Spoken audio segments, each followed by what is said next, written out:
Welcome to the New Planner Podcast, where it's all about helping you successfully enter the financial planning profession and accelerate your financial planning career. This podcast will help you understand the profession, become familiar with the various career paths available to you, and avoid the mistakes that limit your success. Join your host, Caleb Brown, to explore the human side of creating a successful planning career through interviews, personal experience, and insights from the trenches. Let's get started. Welcome to the 249th episode of the New Planner Podcast. This is Caleb Brown, your host. My guests today are Bryan Lee and Valerie Carpenter with Strategic Financial Planning, where Valerie is a financial planner and Bryan is the founder. Bryan and Valerie joined the show today to share their career journeys. Bryan shared why he started his own firm at 27 years old, how he grew the firm, and why he focused on hiring new planners versus experienced ones. Valerie shared what led her to pursue the financial planning program at Texas Tech University, how she met Bryan, and what made working with him a good fit. She goes on to share how she's been able to grow in her role and build her confidence. Stay tuned to the end to hear how Bryan has been able to keep the firm going and some tips for other entrepreneurs, plus some stories from when I worked with Bryan many years ago. I hope you enjoy this episode with Bryan and Valerie. Hi, Bryan. Hi, Valerie. Welcome to the New Planner Podcast. Hi, Caleb. Hey, I'm looking forward to talking with you both. This is going to be so fun. And Valerie, we want to learn about you, and I'm excited to hear your story, and I know our audience is. But also, Bryan and I get to walk down memory lane a little bit, and hopefully he's got some funny stories and some things he can share about all my screw-ups when I was starting out my career as an associate planner with him a long time ago. But let's actually start with you, Bryan, on how you got into financial planning and why you started your own firm. Sure. I think the light bulb for me went on when I was at Fidelity Investments. Caleb, you've heard this story, I'm sure. I wasn't at Fidelity long, but it was an important part of my career. It was my first real job in this financial services industry.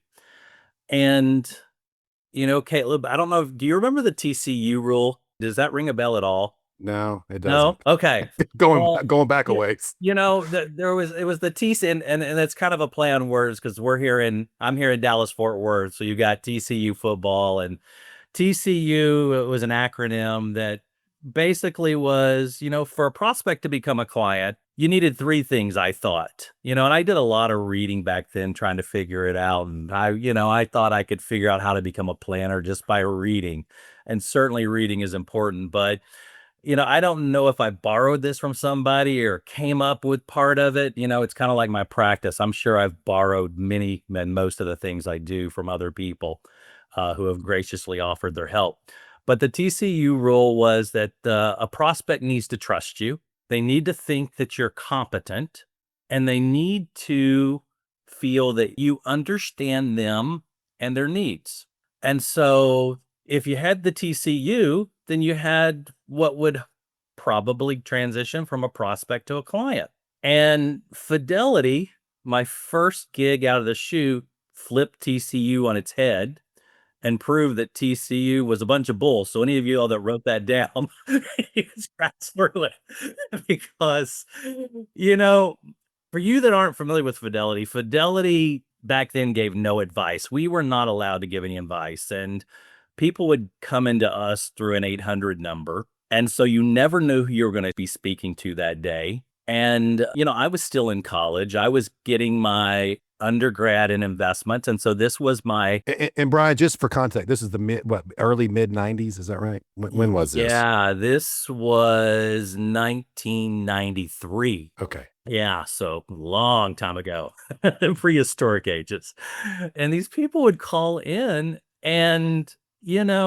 probably not a day went by that somebody didn't ask me for my opinion, because our primary job was to give quotes. And, this was really pre-internet. So somebody couldn't just hop on and pull up everything online. So people would call in for their account balances and, various questions about the Fidelity funds. And I was that nerdy kid who I remember going to the public library, again, pre-internet days. We had to go to a library, and all of these Morningstar Principia books were there. And so I would spend some of my weekends like reading and studying the various mutual funds. And I did this not only for my own investing, but because I thought this is what I wanted to be, a financial planner. And so when I really, got that offer to come aboard at Fidelity, and I got my Series 6 and 63, and then people actually started calling and wanting my opinion, I'm like, oh gosh, they told us we're not supposed to give any advice. What do I do? And every phone call was recorded. And so I was constantly in this predicament of, questions like, the Fidelity Latin America Fund is down 45% this year. Brian, what should I do? Should I get out before it drops further? Or is this the time to buy? And I knew I shouldn't give them advice. And so I'm like, oh, how do I not upset these people? Give them what they're looking for and not upset my employer. So there's probably, if those recordings hopefully are erased, but if they're still out there somewhere, there's probably a lot of calls of me saying things like, I'm not allowed to tell you what to do. But based on what I see here, assuming that you don't have any other investments everywhere else, I can see you've got 8 million here at Fidelity, and you looks like you're overweighted here and underweighted here. And, I can see that you're 34 years old and you told me you're married and a young child and blah, blah, blah. And so I would probably underweight this and shift this and do that and do this. And they would say, well, can you do that for me? And I would say, of course I can. And then I would move it and they would go, wow, I've never had this happen when I call Fidelity. How do I get you next time? And I would say, well, that's not possible. It's completely random. You get who you get. And I remember going home and wondering why. Why would this happen day after day? That these people who are clearly smart people, doctors and attorneys and business owners and back then, this is probably before most of your listeners' days. Back then, there was a company. Caleb, are you old enough to remember E.F. Hutton? Yes. Are you? Oh, yeah. Okay. Oh, yeah. Do you remember what the tagline was? No, but stockbrokers, right? Stock pitching. Yeah, Pitching E.F. stock. Hutton Yeah. was a stockbroker. You had Merrill Lynch, you had Smith Barney, and you had E.F. Hutton. And these commercials back then were these usually men, white older men at the table and turning and whispering into each other's ears. And you're like, this is weird. They're whispering. And then the end of the commercial, you find out with the tagline, when E.F. Hutton talks, people listen. And so what did that imply is that if you give your money to E.F. Hutton, they've got the secrets. They're going to be able to help you. And so you had all of these firms that were supposed to be great firms and had all the secrets. Why aren't these very successful people working with E.F. Hutton and Smith Barney and instead taking the, we'll call it non-advice, just to stay compliant, of this 21-year-old kid who hasn't even finished his undergrad? Why are they listening to me? Because remember, they don't know whether they can trust me. The TCU failed. They Yeah. don't know if I'm competent. I wasn't. I hadn't even finished my undergrad. I wasn't competent to be telling them what to do. And other than what I saw on their screen that popped up that they had filled out to become a client, I really knew nothing about them and their needs other than what they had shared on that call. So why were these people day after day asking me for my opinion and often following it? And the conclusion I came to was the following. There was either a lack of objective advice in the industry, out in the world, or at least a perceived lack of objective advice. And so as a young entrepreneur who had had baseball card businesses and cigar businesses and multiple other businesses growing up, I had to then answer the question, if that's true, how do I set up a firm to provide these people advice, objective advice? And that's what I tried to do with strategic financial planning. So at the age of 27, with no clients, no family members who had enough money to even qualify as being clients, I decided I was going to plant my flag and start a financial planning practice from scratch with no clients, no assets under management, and here we go. Thanks for sharing that. I want to come back to that because there's a lot to unpack there on the founding. But let's go to Valerie.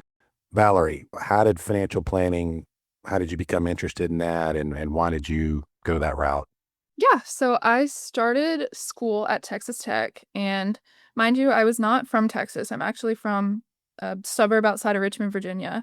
So I ended up at Texas Tech based a lot on scholarship opportunities, and I had a slight obsession with Friday Night Lights in high school, so that kind of led me to romanticize East Nice. Texas a little bit. Oh, so I ended up at Texas Tech. I was undeclared when I first started, and I was just going through taking my core classes, trying to figure out what I might wanna do.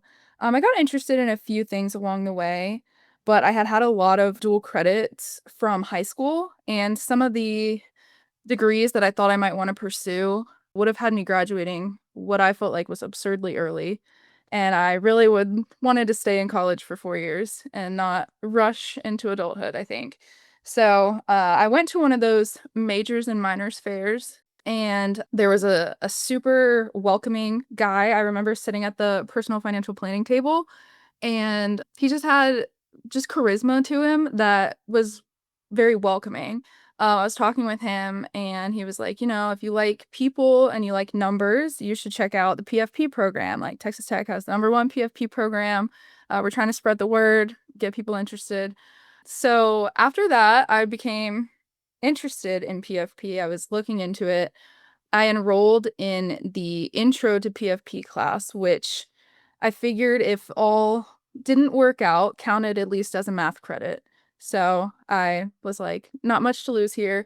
I ended up really enjoying that class. And I remember a few weeks into that class, I actually went back and switched my whole schedule over to follow the PFP program.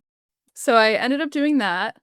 I got really involved with the PFP program. Texas Tech has an association called PFPA, which is like the student FPA chapter. Got really involved with that.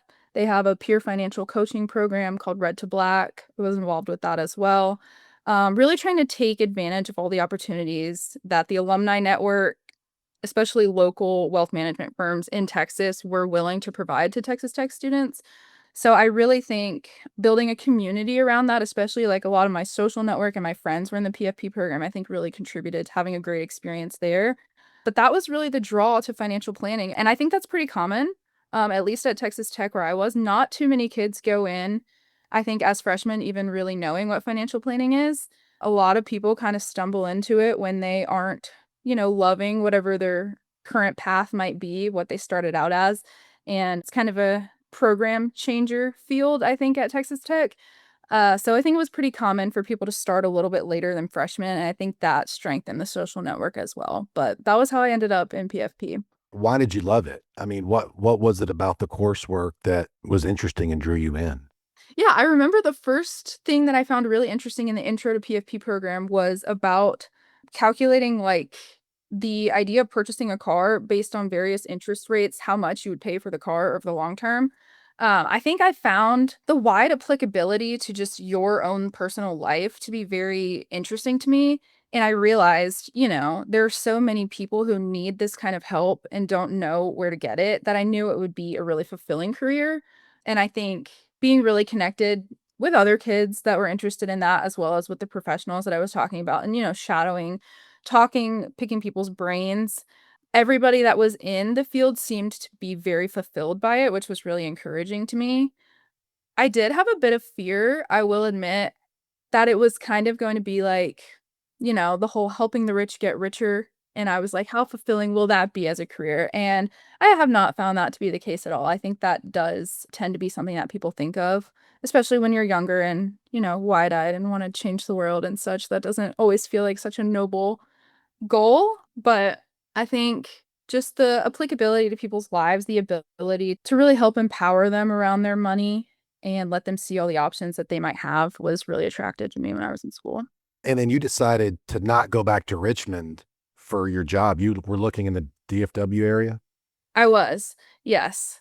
I mean, I'm just curious, like, why not go back home where you have a natural network and you know people? Like, why pick? I mean, a random brand new city. Yeah, I mean, I think there's an aspect of drinking the Texas Kool-Aid. They always say I remember when I was interviewing, because I was interviewing a little bit in other states, I remember them saying, like, "Are you from Texas?" Because the Texas kids that we make offers to never leave Texas. Like, they never end up accepting the offer. So I think there is a little bit of a, like, if Texas grabs you by the horns, you're probably not leaving. So I think the culture, I just really enjoy it here, and I think even when I was in school, I knew the harder part was, I think, communicating to my parents that I was probably not coming back home, but I think I knew even when I was in school that I would probably end up in the DFW area, especially since the wealth management network here is just so big. Brian, let's go back to you. So we ended the story. You were about to start strategic financial planning, but I think you had one other stop before that, right? Yeah, before starting my firm, I did work with a firm. You know, I was listening to one of your other podcasts, and I really loved hearing about the young man who started cold calling firms to try and find the right fit for him. And it brought me back to that's exactly what I did. I got the list of financial planners and I just started cold calling one by one.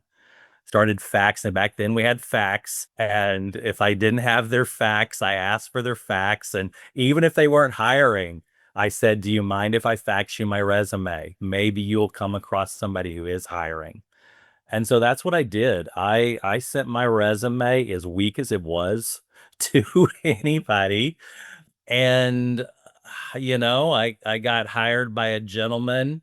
Hopefully he's not listening. He's a good guy, but he ended up I ended up going for the interview, and after he hired me, he was, and this is not to besmirch anybody, but if you remember what I said earlier about being objective and conflict free and how important that was to me, you'll know that working for a proprietary insurance company as a quote unquote financial advisor was not my target.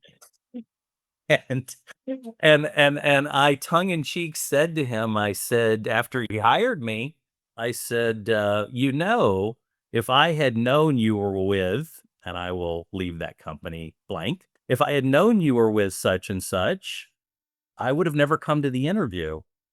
And he looked down at me and he kind of smugly said, I know, that's why I didn't tell you.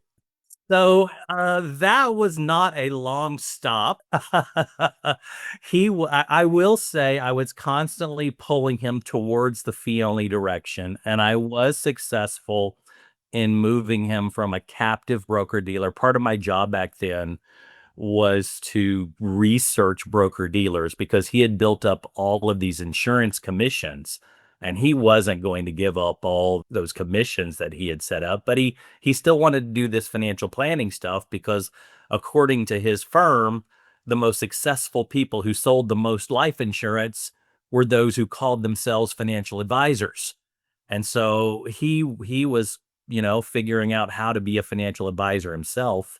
So I joined. The positive of that is that it gave me an opportunity. That is when I began studying for my CFP. And I took coming out of North Texas back then. I'm so happy that North Texas is now a CFP board approved program, but back then it was not. And so even though I graduated with my undergrad in investments, my MBA in international finance, I didn't qualify to sit for the CFP exam, and it's probably good that I didn't.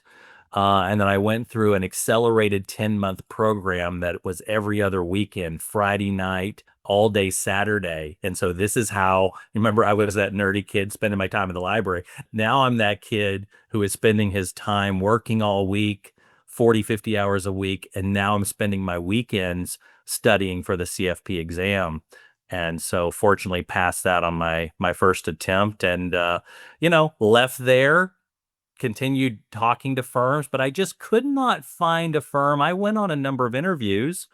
I couldn't find a firm that resonated with me. I would like to say that I was this entrepreneurial kid who just said, I'm going to strike out on my own and start my own firm. I didn't. I really tried to find the right firm, and I just was not successful. Things have changed so much, and Caleb, I know you can speak to this. Remember the days when we, started Career Day here in Dallas Fort Worth?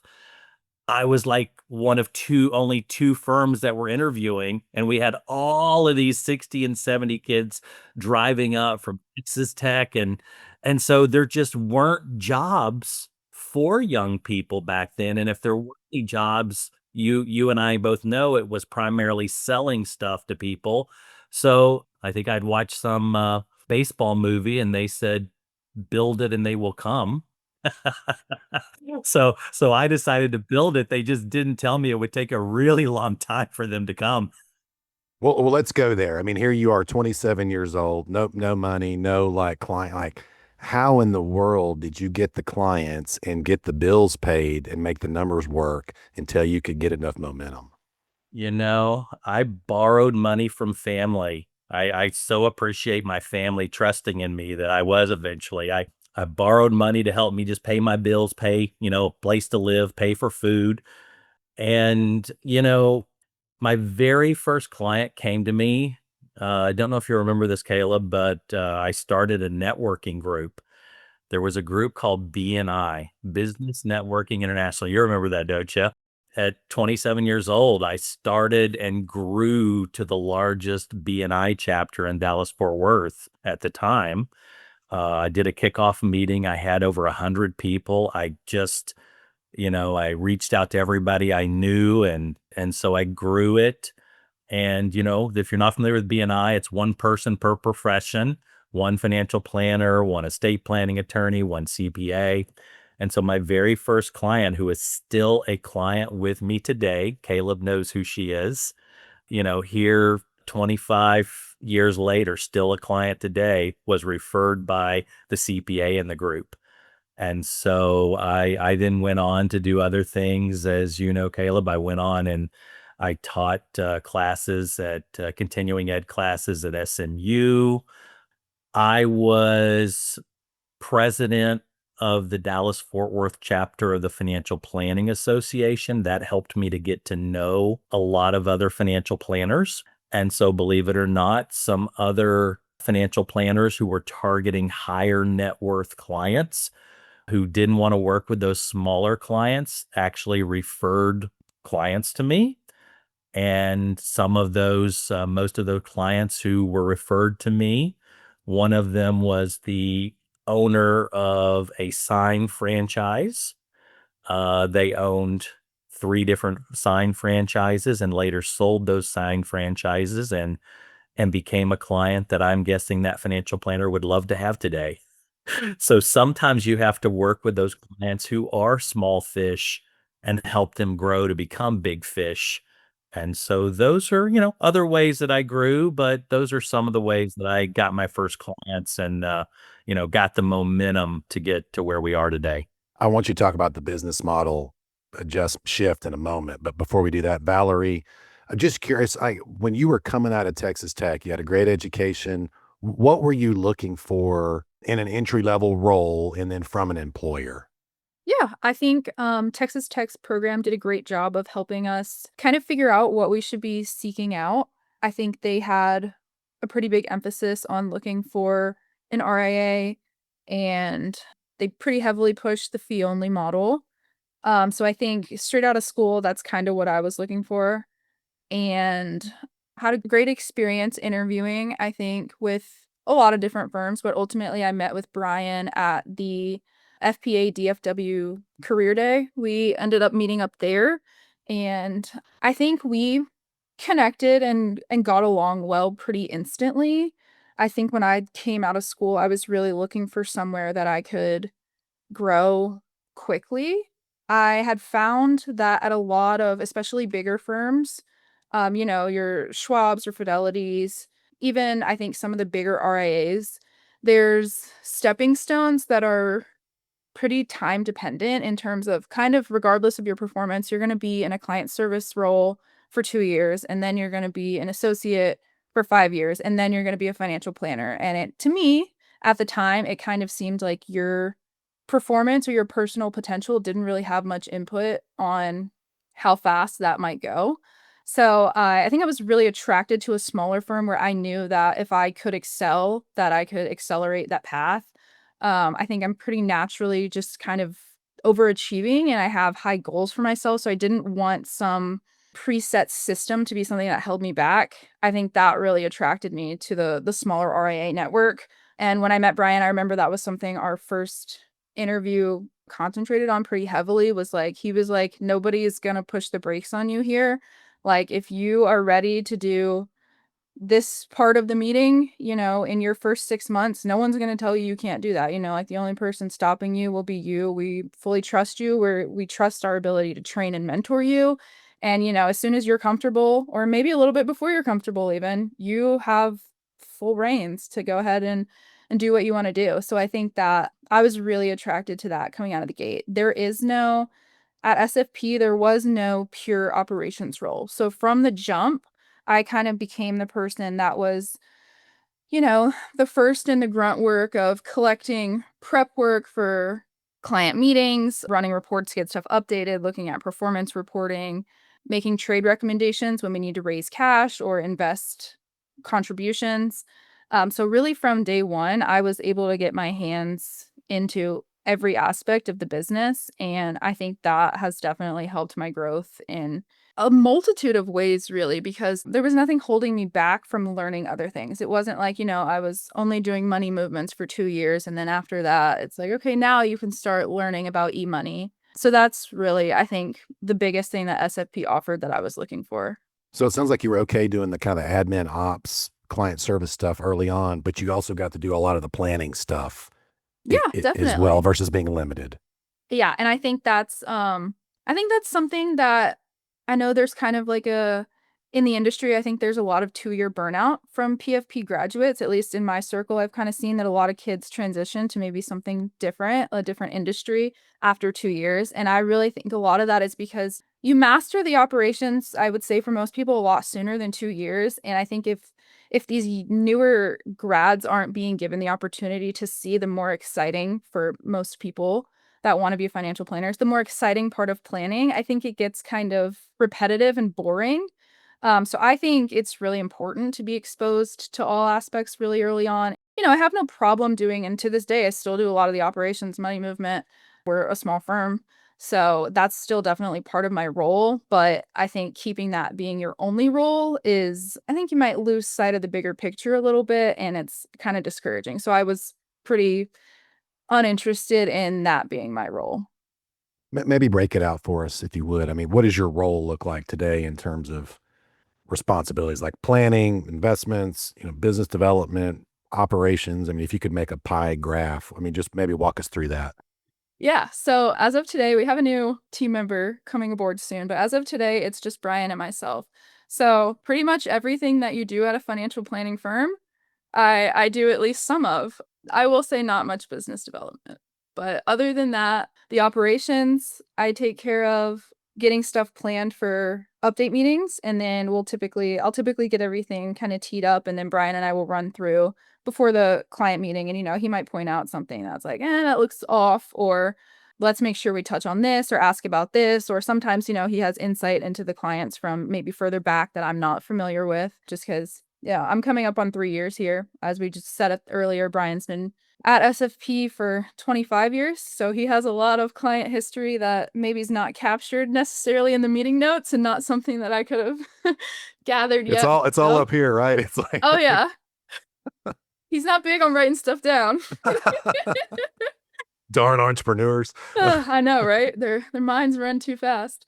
So yeah, I think in terms of the day-to-day stuff, there's not really a side of the business that I'm not involved in, and I find that very exciting. It keeps me from getting bored. And as much as I do love planning, honestly, I'm not somebody who wants to be in e-money 8 hours a day. So I like that I can go from different things. I got my enrolled agent last year, so I have taken more of a role in reviewing tax returns. But again, I appreciate that reviewing tax returns is not my only role. So, even in the thick of it, maybe for a couple weeks, that's pretty heavily what we're doing. But, throughout the year, that's not my only role. So I really enjoy all the different hats that you get to wear at a smaller firm. So that's really what led me here, and I think what keeps me here. Bryan, if you would talk about the evolution of the business model and the client service offering. I know when you kind of first got started, it's like take anybody that you liked and could pay the fee, and that we could help. But it's as the business has grown, that's adjusted. I think maybe just talk us through that. Yeah, I think SFP is probably a little different in a number of ways than many of the firms out there. 25 years later, I only have 58 families. A few more if you throw in children of clients. We are big proponents of working with children of clients and intergenerational planning. But we only add, typically 3 or 4 new families a year. I've never wanted to be that firm that has thousands of clients. And so we've kept things pretty small. I would say 80% of the people who call us, we refer out to other firms or to, redirect them.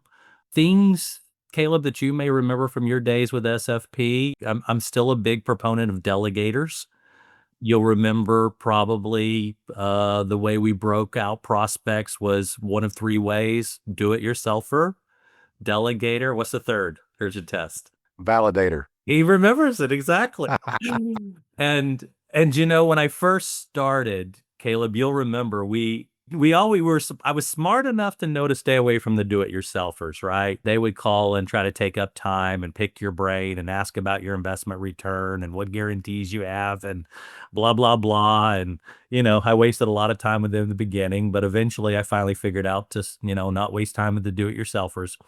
But for a while there, I did work with validators. And if those listeners who are familiar with the term validators, those are, I guess the best analogy is those are people who want to fly the plane.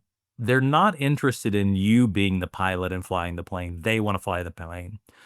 They'd like you to maybe be a co-pilot or maybe back in the back of the plane, and when they get stuck on something or want you to come, you've been doing this for 30 years and they want you to come bounce ideas off and verify that what they did or what they're going to do is what they should have done or they will do.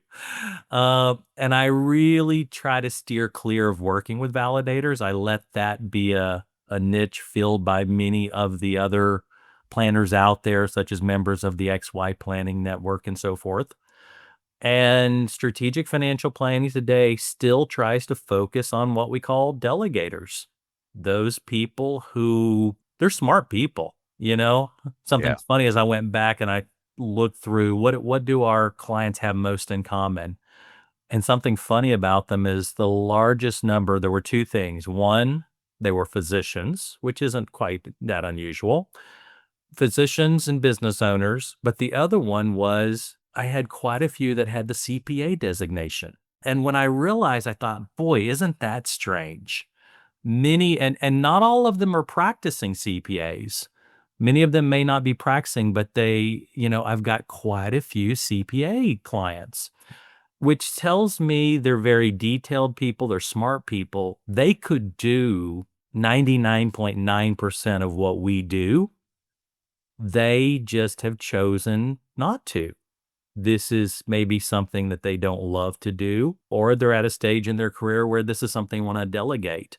So we work with delegators. We work with people who value advice, appreciate our advice, and we kind of take the reins. If someone doesn't want to turn over the investment management, which is still the majority of people, I would say most people, even that are looking for planners, many of them are not looking to turn over investment management. To date, we refer them out to other firms. So we have about 58 families and we manage currently around 200 million. And it allows just me and Valerie and a new planner who's going to come aboard this Friday. He is taking his CFP this week. Good luck, Kason. We know you're going to pass it on your first try. And so I really enjoy keeping our firm small, keeping it kind of a tight-knit type family, along with our clients. Caleb, you and I think we spent part of a Bob Veris session here a year or so ago. I missed one of my sessions I was supposed to watch because Caleb and I sat there talking in the hallway for 2 hours just, what about such and such? What about The clients. talking Yeah. about the clients? Caleb wanted to know how they were doing, what's changed, are they still with SFP? And I think that speaks to the fact that even back then, I think Caleb felt a connection to those clients in a way. And I think myself and Valerie, and when you have a smaller number of families, you get to know them, you get to know who they are, you get to know their kids. We meet with their children, we start educating their children. And for me and Valerie, planning is something we love. We love to do planning, we love to help people. But for us, it is all about the relationships. It is about making a difference in their lives. And I know a lot of people say that, a lot of firms say that, but that's really what it's about for us. Why do you continue to hire people straight out of school when a lot of your colleagues think you're a nut for doing that instead of just hiring experienced people? That's a great question, Caleb. I've hired quite a few people, including the host of this podcast, Caleb Brown, who, Yours truly. yes, Caleb was with SFP for, I think, about 5 years? Yeah, that's right. Yeah. And Caleb was my very first hire. And I wasn't planning on hiring anyone. Quite frankly, I couldn't even afford to pay Caleb. When I hired Caleb, I couldn't even afford to pay myself. I wasn't taking a regular paycheck. And I jokingly talk about how Caleb backdoored his way into working at SFP.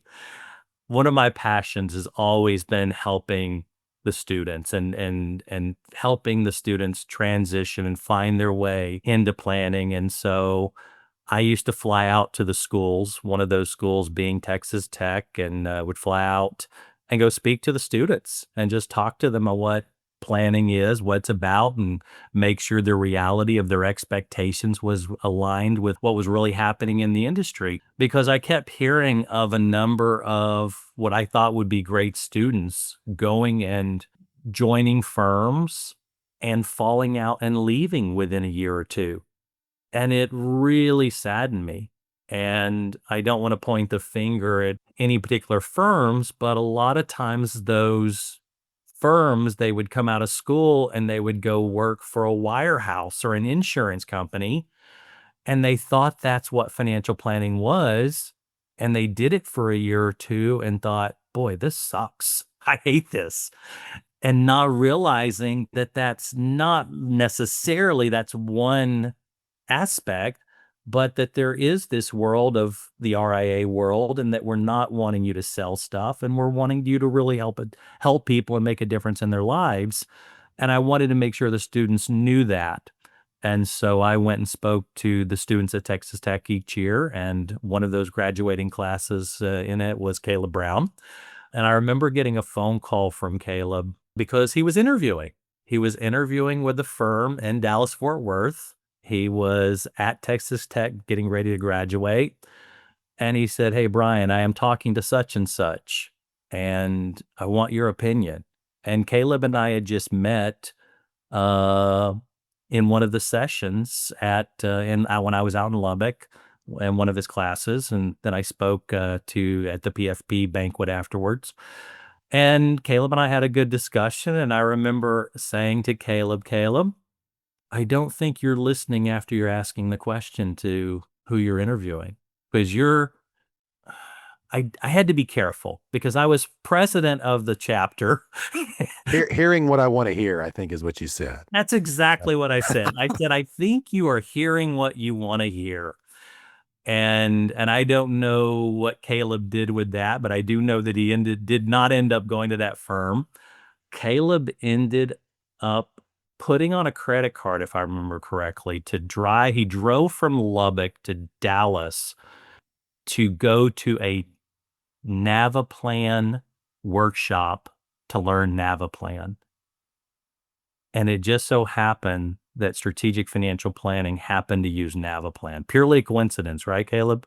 No, I think I tell the story in my book. You mentioned it in one of our first interviews, or when we were talking. We weren't even interviewing. Yeah. And I just filed it away somewhere. Yeah. So I love the fact that, Caleb was not a 4.0 student. I knew that was coming at some point. Caleb was always what I call a blue collar, get your hands dirty, he worked for that, whatever that GPA was. He worked for every 3.2, I think. 3.2. He worked for that 3.2. But what Caleb had is that he went that extra mile. And so for your listeners, whether it's picking up the phone and cold calling people, making that extra effort, going that extra step that other people aren't doing goes such a long way in separating you. And so, long story short, seeing what Caleb did, I ended up making Caleb an offer and Caleb came aboard. And, I've had a lot of good experience with hiring people right out of school. I've also had bad experience with hiring people who have been doing it for 8, 10 years in the industry that turned out to be, quite frankly, they didn't know any more than the kid who's coming right out of school. So I basically decided that And they cost a lot more too, didn't they? you nailed it exactly. They want double or more, and I basically decided, you know what? I'd rather put the time and energy into someone right out of school rather than undo or unteach all the bad habits that we get to teach them from scratch. And so I'm not going to ever say that I wouldn't hire someone who's been with another firm because yes, there's a lot to be said for experience. A little tongue in cheek here. But you know what? I love the enthusiasm, the energy that comes from the young people. And if we can mentor them and teach them our way, because as I shared earlier, we don't do things the same way a lot of other firms do. We're a little different. And I think there is some benefit of hiring a new grad straight from school that we can teach them our way from the beginning rather than them having to unlearn what they learned at another firm. That was a fun walk down memory lane, but I do want you to come up with a funny story or something I did quirky. We'll come back to that, but be thinking about that.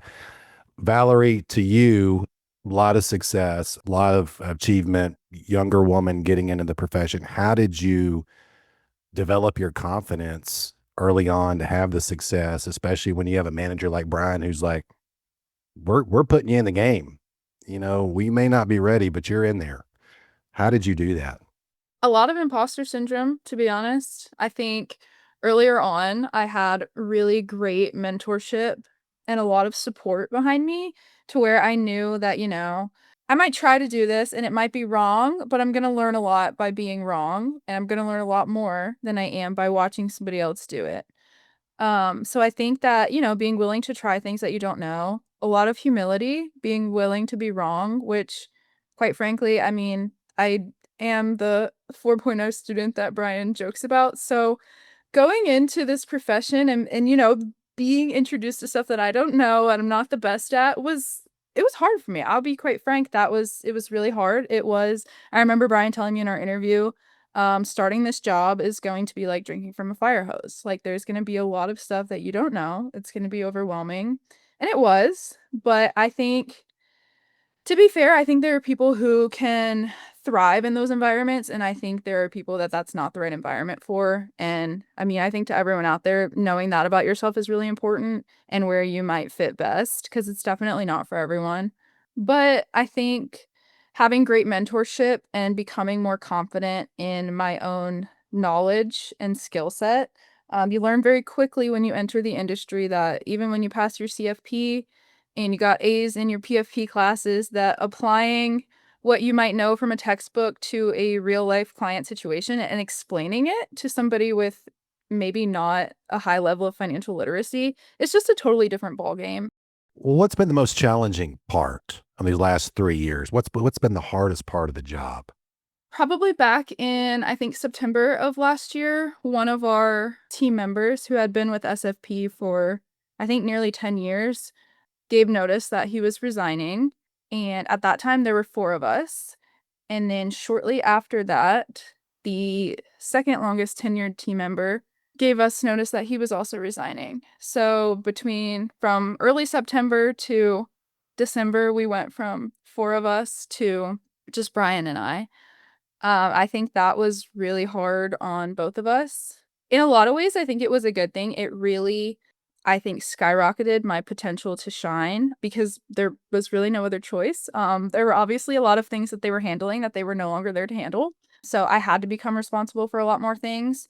There were a lot of, I think, just aspects of like analysis and maybe more in-depth planning work that they typically handled, or, that I might have tried at first, but they really took to the next level that I had to learn how to do myself because we obviously never wanted the client experience to decline based on them leaving. But that was definitely a really big adjustment. I think those few months and earlier in the year were extremely hard on both Bryan and I. But I think to this day, in hindsight, it was a really great thing that happened because I think my confidence has grown 100 times what it was last year. I remember earlier on, I used to, whenever clients would call in and go to my extension, I would get really nervous if I didn't know what they were calling about because I'm like, what if they ask me something and I don't know the answer? And just, I'm sure some of it is time and some of it is, being praised in front of the clients. And they now know that, like, I am a point of contact, that now I feel comfortable if someone has a question and I don't know the answer to say, I don't know the answer, but, I'll find out for you. I think the confidence that came over the past probably like 7 or 8 months has been so much more than what was in the first 2 years. So, it was a really big challenge though. I mean, the workload obviously, doubled kind of overnight, and it was the end of the year, so there was a lot of RMD stuff, tax planning stuff, all kinds of things to get wrapped up in what was also a chaotic time, just in the business. And I think Bryan and I both did a little bit of soul searching, like, what's going on? Why did 2 long-term employees just leave? Like, so that was definitely hard. But I feel like the experience I've gained in the past 7 months has been like years worth that, quite frankly, at other places, because there's just so many things that, you got to put your head down and figure out how to do it. There's been a lot of research, a lot of Kitsis articles, looking stuff up when I don't know and bouncing it off Bryan. And I think it's just enabled me to grow a lot faster than I would have otherwise. Yeah. I'll add to that. I'll second everything Valerie just said. It was probably the most challenging time in my career over the last 25 years. I prided myself on employees staying a long time. I didn't hire recklessly. I was very careful in who hired most of the time. And to see 2 employees who had been with me almost 10 years leave within 2 months of each other, you have to do a lot of soul searching and saying, "What did I do wrong? What could I have done better?" And asking them, saying, "Is there anything I could have done differently?" And them saying, "No, no, I'm not running away from anything. I'm running towards something. This is just a calling for me." And you have to just go, it is what it is. It's meant to happen. And at the time, when you're going through such a painful transition, the hurt, your feelings are hurt, you're confused. Just when you think you're getting pretty good at hiring people and, you know people, you kind of get some humility and realize, all right, there's still a lot for me to learn here. But what I learned from this, every painful trial and tribulation is always an opportunity for learning. And not only did Valerie and I learn a lot from that, but the analogy that I give is that Valerie was this flower that had not fully bloomed, who was dwarfed by 2 really big oak trees. And I think when you've got these really 2 big oak trees who are great planters and good at what they do, you can get comfortable. You're not forced out of those difficult challenge, you're not, you get just kind of get to stay comfortable. And that, whenever we write the book, Valerie and I each write our memoirs, I can confidently say what was one of the most painful times in my financial planning career was also the most transformative. And really, Valerie, without a doubt, grew and has grown and is growing more in the last 7 months than she did in the first 2.5 years that she was with SFP. And that's really a cool Wow. thing to see. Thank you guys for the honesty and transparency and sharing that. I mean, and that's part of being a business owner, right? People leave, and it's just part of the business cycle. So, okay, Bryan, let's go to you. One quick, sort of quirky story about me. My audience loves hearing about my screw ups. So, if you have one or two of those quickly, and then Valerie, we're going to come to you on final tips for new planners. Oh man, I don't know. There's so I many can to think choose of I from, can think of Caleb. one. How do you want me to narrow it down to just one? Touche. Caleb and I have had just such an interesting relationship over the years. Life is about growing and learning. And I like to call myself a reformed type A personality. I was that hard charging, some might even say ball busting. If you're familiar with the disc, which I know Caleb is, Caleb knows that my D is the highest of the disc. My I, fortunately, is pretty close to it. But working for very high Ds when you are an SC or a CS can be difficult. High Ds they're focused on the bottom line. Failure is not an option. We have to achieve this. And Ds do things quickly. They take in the data, they make a decision, and they don't look back. Unless there's something to take from a bad decision, they never look back.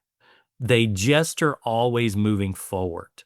They're always looking in the future. I took something called a culture index. I don't know if you've ever done the culture index, Caleb, but I went through the culture index last month, first time I had taken it. And I don't even have it in front of me, but there is something on the bottom. Many of your listeners are familiar with the culture index, and it scores from 0 to 10. And the gentleman, the consultant who was taking me through my culture index said, in my career, I've only seen 1 or 2 people who have ever scored a 10 on this. And he goes, most normal human beings have like 2 or 3 unique ideas that come at them in a day. He goes, based on what I'm seeing here, I'm guessing you have well over 100. And he said, I'm guessing that you really wish at times you could turn it off. I'm like, you were so spot on. And so from that, even though there's positive things that come from that, there's also negative, and you have to learn to control it and manage it. And so I have all of these crazy entrepreneurial ideas and ways to do things and fix things and improve things. But being this natural type A, we're not always the easiest to work with. And I had to realize, even from being, being on the board, the Dallas Fort Worth board, and serving on numerous boards, just because you accomplish every one of your goals that you laid out, it doesn't mean you did a great job. How many people did you have to step on or hurt their feelings and so that's something that has really over the years has come to me, that insightful of doing my own work, doing my own therapy, doing my own work, working through some childhood traumas. There's a lot of things that I would look back and change when Caleb and I worked together, that I know I needed to be a kinder person back then. I needed to be more understanding. I needed to be more empathetic. And so that's something that I've really worked hard, is to become a better person, a better boss, a better friend. So what can I do, when it's all done? It's not going to be Bryan managed a $500 million firm, or Bryan this. It's going to be, what do people remember? How did he treat them? What was he like to them? What was he like to be around?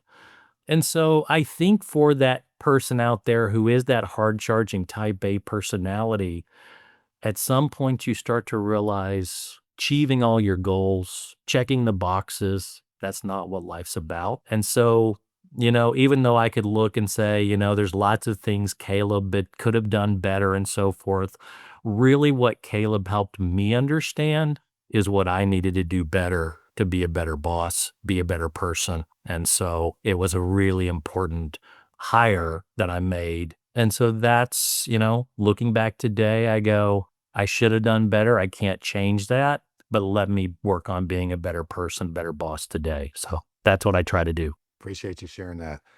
Well, we're almost out of time here, so I'm just going to wrap it up with Valerie. Any final tips, closing thoughts for new planners? Valerie, last word with you. I think reach out to people, whether it's an alumni network or local to your city or the city that you want to go to. I haven't ever met anybody who's not willing to share their story with younger people or career changers, and everybody loves to talk about themselves. Everyone will share their story, give you insight. I think take all of that, maybe some of it with a grain of salt, but get lots of insight from other people. Listen to podcasts. There's so much media out there about this industry. I did a lot of, on my drives back to Richmond or flights home for the holidays, I downloaded so many podcasts and listened to so much stuff about the industry, because a lot of stuff in school, even if you're in a PFP program, you don't learn that much about the industry. So being able to take the time to learn about the industry on your own is really important and will really help you figure out what you want to do and hopefully avoid any of those bad fit jobs that Bryan shared he had a few of. So I think, put yourself out there. Everyone's always willing to share. Guys, thanks so much for coming on the show. Thank you. Thanks for having us, Caleb. Great to catch up. Thanks for joining us for this episode of the New Planner Podcast. If you're ready to discover the top career paths for financial planners and see which track is best for you, we created a free guide to help you. Grab your copy of the Financial Planner Career Roadmap at newplannerrecruiting.com/roadmap. There, you'll also find more tools and resources all created to help you build a successful financial planning career. Tune back in next week for another episode, and until then, we're here to help you succeed.